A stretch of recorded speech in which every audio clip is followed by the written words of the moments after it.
भंडारा जिल्ह्यातल्या दिघोरी मोठी इथं जिल्हा परिषद हायस्कूल आणि कनिष्ठ महाविद्यालयात घड्याळी तासिकेप्रमाणे शिक्षकांची नियुक्ती आहे। यात 3 शिक्षक कार्यरत आहेत।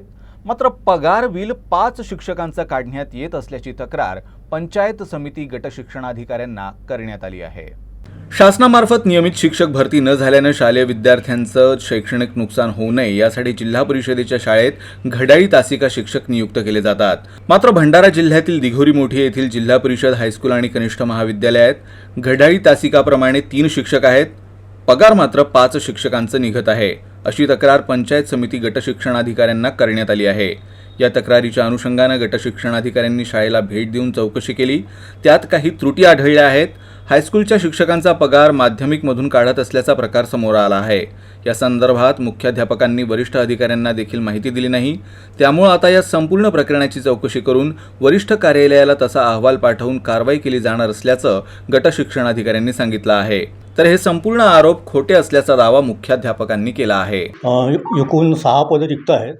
त्यापैकी 5 पदे भरलेली आहेत तासिकेनुसार आणि 5ही शिक्षकांचे पगार घड्याळी तासिकेनुसार काढले जातात।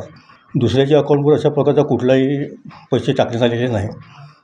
ज्या शिक्षकांचे बँक खाते आहेत त्यांच्या अकाउंटवर पैसे जमा होतात आणि ज्यांचे खाते नंबर अवेलेबल नाही त्यांना चेकद्वारे त्यांचे पेमेंट केले जातात। आता शिक्षक नसल्यामुळे म्हणजे विनाविरोधी तत्त्वावर शाळा चालत आहे, तर त्या ठिकाणी पर्यायी व्यवस्था म्हणून काही शिक्षकांना मी खालच्या वर्गाचे पिरियड देत असतो। नाही, ठराव नाही, शाळेची अंतर्गत बाब म्हणून ही व्यवस्था मी केली होती। घड्याळी तासिकेवर जे स्वयंअर्थसहाय्य तत्वावर सायन्सची तुकडी आहे, त्या सायन्सच्या तुकडीवर ज्या बोरकर मॅडम घड्याळी तासिका म्हणून काम करत आहेत त्यांचं माहे ऑक्टोबरचं पेमेंट म्हणजे मानधन या माध्यमिक विभागातून म्हणजे 6 ते 10च्या विभागातून त्यांनी काढलेलं दिसून आलं। प्राथमिक चौकशी केली, अहवाल तयार करण्याचं काम मी आज पूर्ण करतोय आणि माननीय शिक्षणाधिकारी प्राथमिक जिल्हा परिषद भंडारा यांना चौकशी अहवाल सादर करतो।